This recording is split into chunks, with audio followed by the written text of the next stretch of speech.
Welcome back, everybody.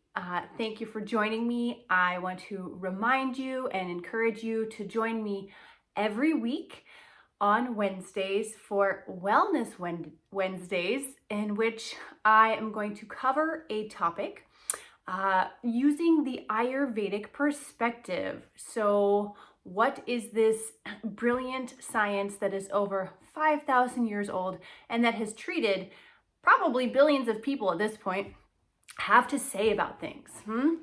And today we're going to start with some basics because I realized I haven't covered those, and I want to talk to you about Pitta Dosha, what it is, why you should care, and what you can do to identify and balance it, right? This is the beauty of Ayurveda, that we can use this knowledge for ourselves to improve our quality of life, because we can learn about the habits that are unbeknownst to us, creating or exacerbating underlying health imbalances. So it's time to get smarter. Don't work harder. Don't work harder. Working harder is overrated. So let's dive right in and talk about Pitta Dosha. So I guess you might be wondering, what is a dosha, especially if you're new to Ayurveda? And a dosha is used to describe a type of energy, and it is something that can be imbalanced due to excess of a quality. What does that mean? It's like if it's really hot outside, you can be imbalanced in your body with excess heat and you need to cool down. So we use this information to understand how to create balance, much like cool balances hot to create more comfortable warm. So Pitta is composed of fire and water.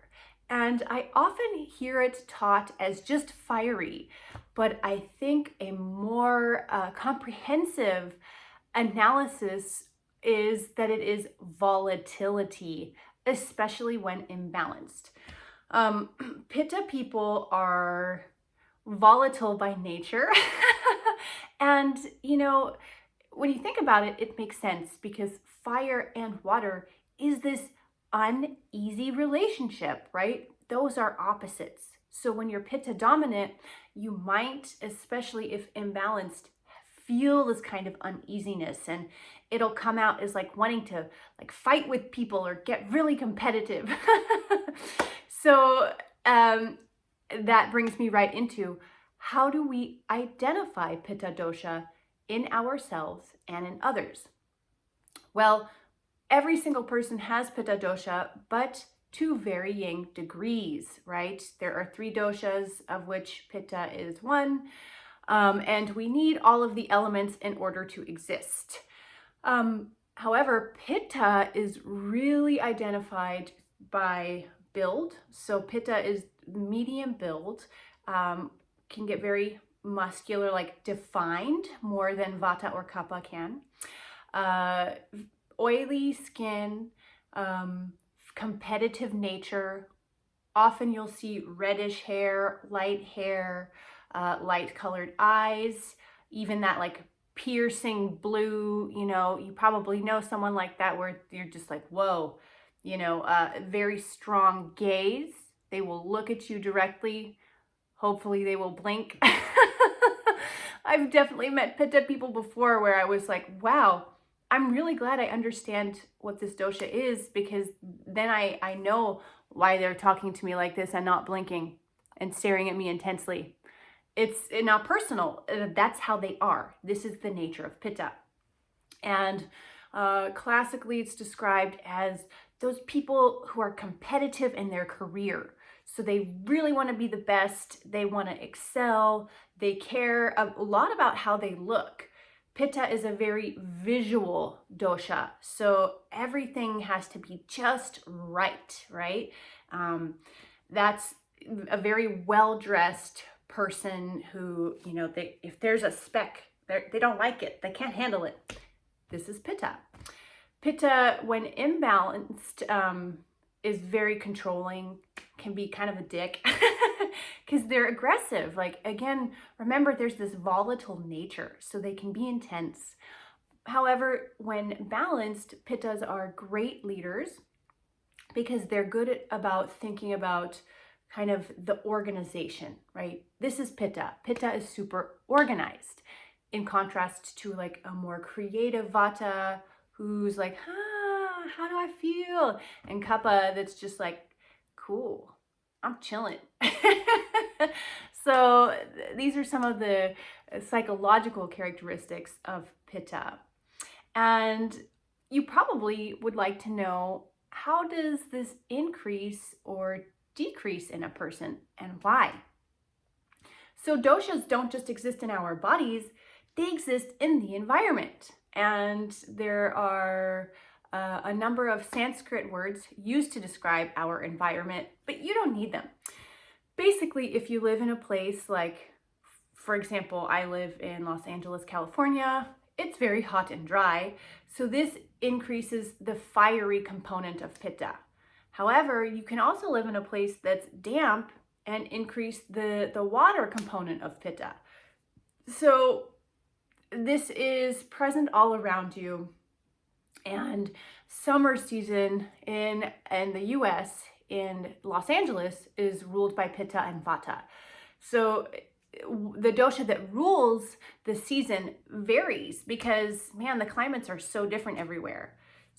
So it's good to understand Pitta time, summer, dry. Okay, I need to balance Pitta and Vata. And what increases Pitta?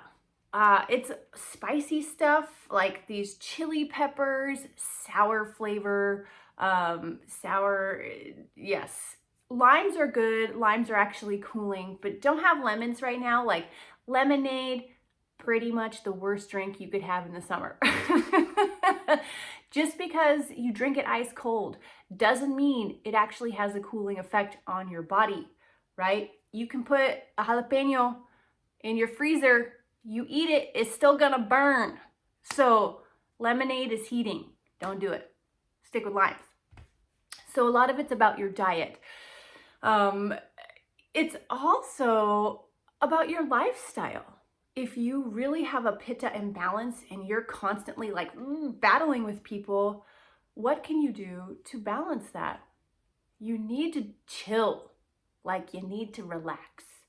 And doing yoga nidra or these deep relaxation techniques is really important for Pitta, especially because they don't usually want to. They're like, no, I want to run a marathon and I'm gonna win. Which can be cool. Like, it's cool and exciting to be motivated, but not when you start to burn up the relationships around you. So if your volatile nature is, keeping people at bay, it's a good time to check yourself before you wreck yourself. And that's the truth. And these dietary habits bring a lot of balance. I have other videos about that, so please check them out.